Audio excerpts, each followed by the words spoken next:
বন্ধুগণ, আজকে আমি আপনাদের সঙ্গে শেয়ার করব সুজি সফট রুটি, যেটা ঠান্ডা হয়ে গেলে কোনোভাবেই শক্ত হয় না আর তৈরি করা ভীষণ সহজ।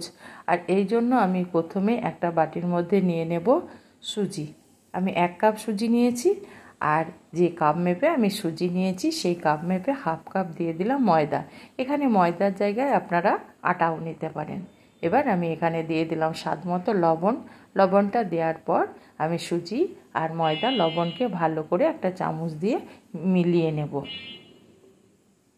আমার সমস্ত উপকরণ মিশে গেছে। এবার আমি এখানে দিয়ে দিলাম কুসুম গরম জল, 1.5 কাপ দিয়ে দেব। এখানে আমি জলটা দেওয়ার পর আমি জলের সঙ্গে সমস্ত উপকরণগুলোকে ভালো করে মিশিয়ে নেব।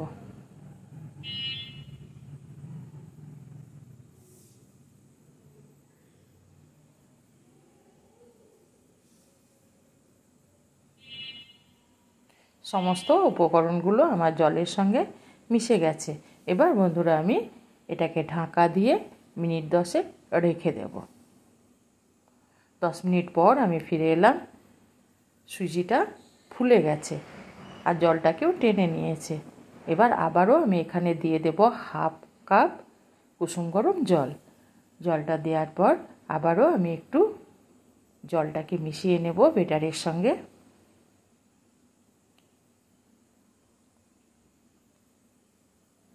জলটা মিশে গেছে। এবার আমি একটা মিক্সিং জার নিয়ে নেব। মিক্সিং জারের মধ্যে আমি এটাকে দিয়ে দেব। দিয়ে দেওয়ার পর আমি ঢাকনাটা লাগিয়ে আমি এটাকে গ্রাইন্ড করে নেব। দেখুন বন্ধুরা, আমি মসৃণ একটা বেটার তৈরি করে নিলাম। এবার এটাকে বাটির মধ্যে ঢেলে নেব। আমি একবার চেক করে নেব, দেখি বেটারটা আমার কেমন ঘনত্ব হয়েছে। এটা একটু গাঢ় আছে, সেই জন্য আমি আবারও 1 কাপ জল মিক্সিং জারের মধ্যে নিয়ে নিলাম। সেখান থেকে কিছুটা জল আমি দিয়ে দিলাম। দিয়ে এটাকে একবার নেড়ে মিশিয়ে নেব জলটাকে। এখনও আমার ঘনভাব আছে, তার মানে আমি পুরো জলটাই আমি এখানে দিয়ে দেব। পুরো 1 কাপ কুসুম গরম জল আমি আবারও দিয়ে দিলাম। এবার এটাকে আমি কিছুক্ষণ নেড়ে চেড়ে নেওয়ার পর এবার আমি এখানে দিয়ে দিলাম বেকিং পাউডার, হাফ চামচ। বেকিং পাউডারটা দিলে নাস্তাটা খুব সফট হবে। এবার আমি ভালো করে বেকিং পাউডারটাকে বেটারের সঙ্গে মিশিয়ে নেব আর একটু আমি ফেটিয়ে নেব। আমার ভালোভাবে পাউডারটা মিশে গেছে। দেখুন বন্ধুরা, এই রকম ঘনত্ব রাখতে হবে।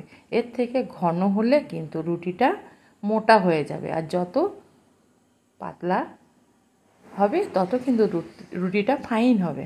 এবার আমি গ্যাসের মধ্যে একটা প্যান বসিয়ে দিয়েছি। প্যানটাকে দেওয়ার পর কয়েক ফোঁটা তেল দিয়ে আমি একটা টিস্যু দিয়ে আমি তেলটাকে মুছে নিলাম। দিয়ে আমি 1 হাতা বেটার দিয়ে দেব। আর আমি গ্যাসটা জ্বালিয়ে প্রথমেই প্যানটাকে ভালো করে গরম করে নিয়েছি। এবার আমি ছড়িয়ে দেব। ঠিক যেমন আমরা রুটি করি সেই রকম আকার নিয়ে নিয়েছে। দেখুন বন্ধুরা, উপরটা শুকিয়ে গেছে। এটা ভাজতে বা সেঁকতে বেশি সময় লাগে না, মিনিট 2-1-এর মধ্যে এটা হয়ে যায়। 1 পিঠ আমার শুকিয়ে গেছে। দেখুন বন্ধুরা, এটাকে আমি এবার ঘুরিয়ে উল্টিয়ে দিলাম। এইভাবে আমি একবার উল্টিয়ে নিয়ে এটাকে আমি উঠিয়ে নিলাম। এটা তৈরি করতে বেশি সময় লাগে না, ফাটাফাট হয়ে যাবে। আবারও আমি একটা দেখিয়ে দিচ্ছি। ঠিক একইভাবে তেলটাকে আমি মুছে নিলাম। তারপরে আবারও 1 হাতা বেটার আমি দিয়ে দেব পাতলা করে। একটু নাড়িয়ে নিলাম যাতে এটা পাতলা হয়ে যায়। আর পাতলা হলে কিন্তু খেতে বেশি ভালো লাগবে, ঠিক যেন রুটির মতো লাগবে। আমার পাতলা হয়ে গেছে। এবার আবারও আমি গ্যাসটাকে মিডিয়ামে রাখলাম। দেখুন বন্ধুরা, খুব তাড়াতাড়ি উপরটা শুকিয়ে যাচ্ছে।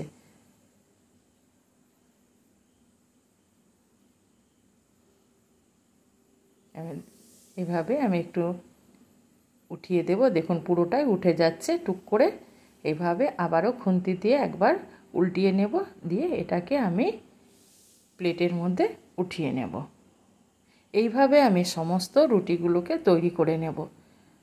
সমস্ত রুটিগুলো আমি তৈরি করে নিয়েছি। দেখুন বন্ধুরা কেমন সফট, আর যেমন সফট তেমনি কিন্তু খেতে ভীষণ মজাদার।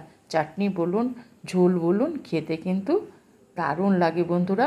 আমার সুজির রুটিটা আমার তৈরি হয়ে গেল।